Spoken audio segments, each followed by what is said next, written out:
Sabe aquelas manchas vermelhas na pele que às vezes descamam?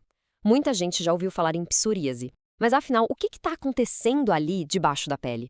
Então hoje a gente vai mergulhar fundo nisso para fazer uma análise completa dessa condição que, olha, vai muito além da pele. Será que é só uma irritaçãozinha na pele? Uma alergia, talvez? A verdade é que a história é bem mais complexa. Se essa dúvida já passou pela sua cabeça, fica aqui com a gente, porque a resposta pode mudar totalmente o jeito como se enxerga o que acontece dentro do nosso próprio corpo. Bom, vamos lá, para a definição técnica da coisa. Psoríase é uma doença imunomediada. Que nome complicado, né? Mas a ideia é simples. É como se o nosso sistema de defesa, nosso exército interno, ficasse meio confuso e começasse a atacar o próprio corpo, mais especificamente, as células da pele. E um ponto super importante que a gente precisa deixar bem claro desde o começo: não é contagiosa, não pega, de jeito nenhum. E esse ataque do sistema imune acaba disparando um alarme que faz as células da pele se multiplicarem numa velocidade absurda. Ok, para a gente não se perder nessa análise, nosso roteiro vai ser o seguinte: vamos entender o que é, ver as várias caras que ela pode ter, o impacto dela além da pele, como os médicos fazem o diagnóstico, quais os tratamentos e, por fim, como é o dia a dia de quem vive com essa condição. Então, vamos começar pelo começo, né? Entender a raiz do problema. Pensa assim, ó. É tipo um efeito dominó. Lá na derme, que é a camada mais de dentro da pele, começa uma inflamação. Essa inflamação é como um alarme de incêndio que dispara sem ter fogo, sabe? Ele manda um sinal de pânico para a camada de cima, a epiderme. Aí a epiderme, no susto, começa a produzir células novas numa velocidade maluca, uma em cima da outra. É justamente esse amontoado de células que forma aquelas placas grossas que descamam, que são a marca registrada da psoríase. Certo, agora que a gente já entendeu o como acontece, vamos ver as diferentes formas que isso pode tomar. Porque, olha, psoríase não é tudo a mesma coisa, não. Ela tem várias caras, várias manifestações clínicas. A mais conhecida de todas, a que geralmente vem à mente quando se fala no assunto, é a psoríase vulgar. As lesões delas são bem características. Placas vermelhas, bem delimitadas e com umas escamas prateadas por cima. E onde elas costumam aparecer? Geralmente em lugares que sofrem mais atrito, tipo cotovelos, joelhos, couro cabeludo. É como se a pressão constante ali ajudasse a acordar a inflamação.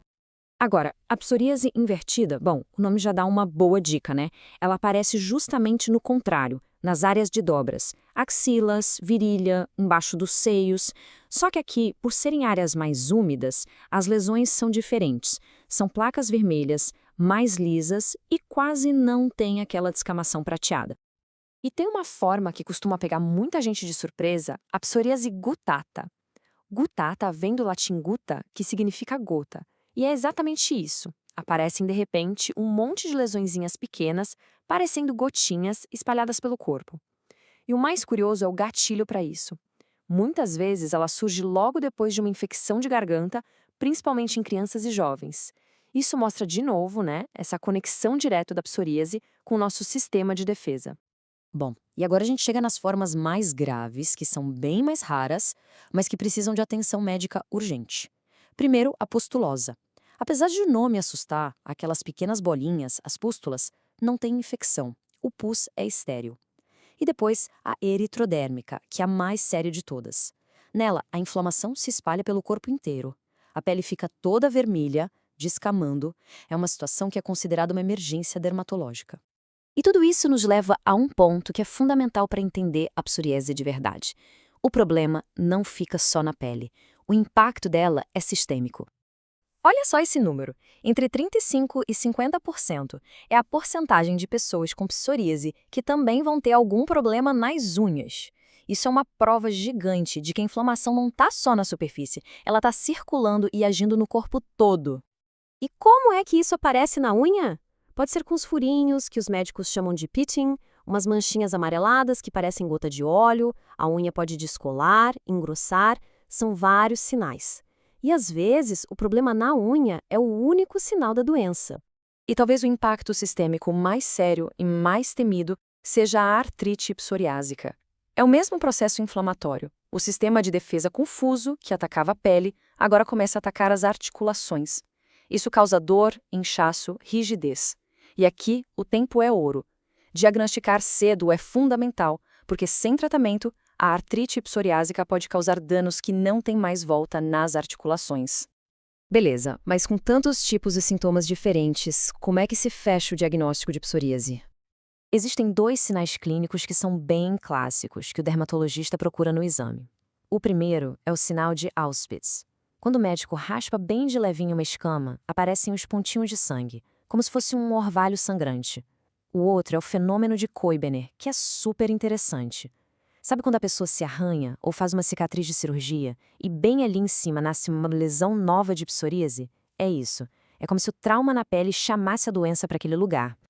Então, na grande maioria dos casos, o diagnóstico é clínico.